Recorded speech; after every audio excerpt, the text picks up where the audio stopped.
today we have with us Dr. Manoj Chadda, who is a practicing diabetologist in the outskirts of Mumbai at a place called Sanpada. Thank you so much, doctor, for being with us. Let me start by asking you the basic question of where do you hail from and how did you become a diabetologist, and where all do you practice, because we often see you all over the place.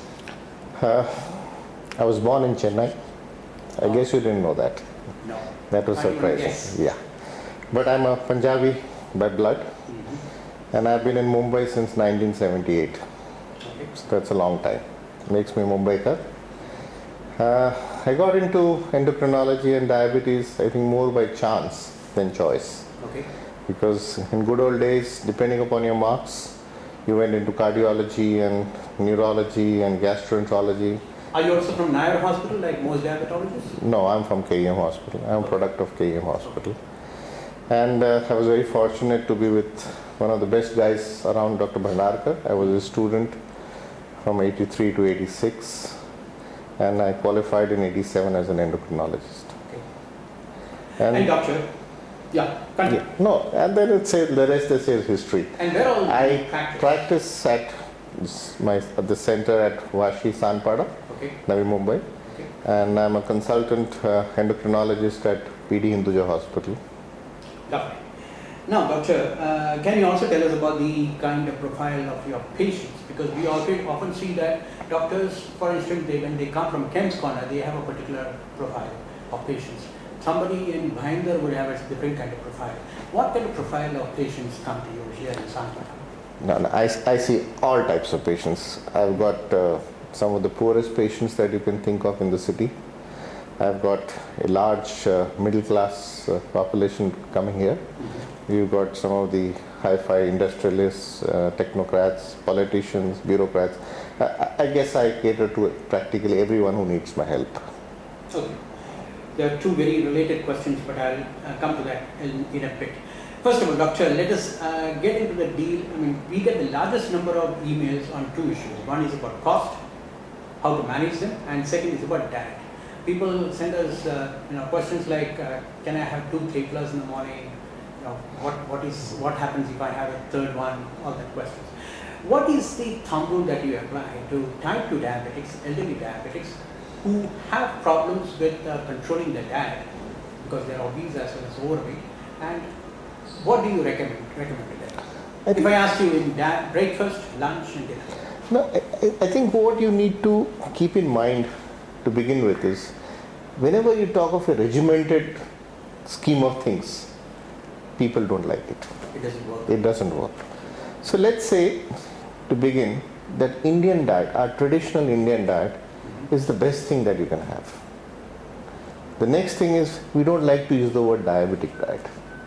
Okay. We like to use the word isocaloric diet. In other words, if you are the average ideal weight, we give you a certain amount of calories. We really don't even need to tell you whether you have 2 theplas or 3 theplas, because the fact is that you are maintaining your weight. The problem comes up, like you said, when you have an overweight diabetic patient. So there we need to be strict in terms of the amount of calories that the patient is consuming. Okay. You spread the calories in 5 or 6 meals. So instead of saying, I'll have a heavy breakfast and a heavy dinner, which is what very often happens, you say, no, you have breakfast, lunch, dinner, a midday snack, an evening snack, and if you are one of those late workers, then you can have a cup of milk or a fruit at night. So it's important to spread your calories instead of really counting all your calories. Because if you have frequent small meals, you're not going to overeat. It's only when you have big gaps that you get very hungry and then you tend to binge. And then this issue about 2 theplas and 3 theplas comes in. Okay, doctor, you treat a lot of patients, especially from the economically weaker section. You must have come across various situations where you must have felt, if this policy of the government had changed or this was introduced, something else was introduced, it would help the diabetics who are from the lower income group. What are those changes that you would like to recommend to the government? No, it could be for the municipality, it could be for state or center. So let me begin by saying that in the last couple of years, the central government, the state government, and our corporation, Municipal Corporation of Mumbai, have all made changes by contributing towards care of diabetes. You'll be surprised that the teachers in the municipal hospitals are conducting one clinic individually a week, catering to the patients who come in these municipal clinics. I'm not talking about the hospitals. So that's a beginning. These patients are getting free checkup. That's the second thing. And they're getting the standard medications also. So really, is this the same with the Rotary Club? No, this is from the Municipal Corporation of Greater Mumbai. Yeah, in tie with the Rotary Club? Because very recently we heard that the municipality of Mumbai stopped it. They don't allow the teachers to do it anymore. Oh, it's still going on. At least till today it's going on. I don't know what will happen tomorrow. Okay. But as of now, it is still going on. So the economic part, if you're saying, because in India, most of us have to fend for ourselves in terms of medicines. Sure. Because even if you are an educated or an informed person and you do have a health insurance, that insurance takes care of only your hospitalization. Sure. It doesn't take care of your day-to-day treatment, day-to-day consultation. So the economic part hits us there. And really, if you look at the population, you have the hi-fi, the very rich people, it really doesn't make a difference to them. And then you have that below poverty line, or let's say those who can barely manage 2 square meals a day. Sure. They can hardly afford anything, so it doesn't make a difference to them as regards cost of therapy, because they hardly do anything unless it's taken care of by one of the government or semi-government agencies. The ones who really get affected are the large chunk of middle class patients that we have, who are surviving, but they just can't go out of the way spending on investigations, medications, consultations. My advice to these people generally is, look at whatever you're spending now as a premium, insurance premium, so that you can prevent complications. You are a diabetic, that's unfortunate, but everything doesn't have to be unfortunate after that. You can lead a very normal life. You can eat practically everything. Like I said, we don't need to use the word diabetic diet. I mean, short of pure sugar and sweets and fried stuff, you can have everything. Whether it's rice, chapati, fruits. I mean, we don't advise fruit juice, but fruit we advise in a diet. So the whole thing is there. So if you can take care in terms of spending a little now, judiciously, wisely, you have a pretty healthy, full life. Right. So that's the economic part. And people look at the cost today, but the saving that is there, you fall ill, for example, you lose out on your earnings for the day. Sure. You get hospitalized, and you have your spouse with you, so you have direct losses and indirect losses. Sure. So these are things, when we talk of economics, we have to keep all this in mind. And that's why I tell my patients, let's spend a little money now extra so that you have a healthy future. Okay, you just mentioned about the issues related to cost of management. There are diabetologists who would say that they are very careful about whom they are treating and their recommendations according to their financial status.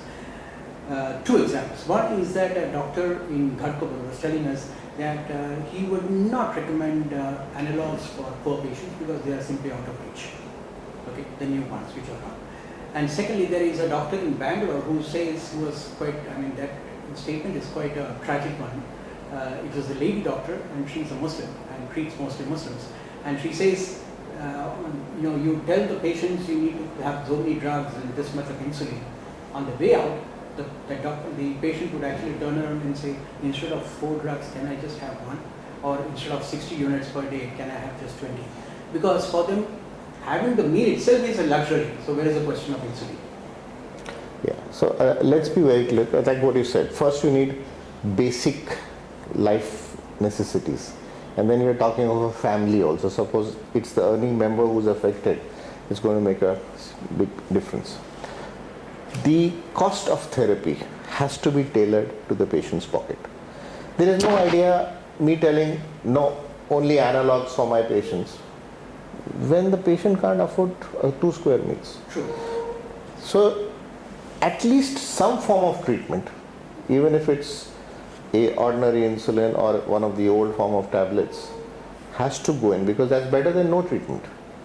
If I give a prescription which this patient cannot sort of take, the first thing he's going to do is throw the prescription to the dustbin. True. True.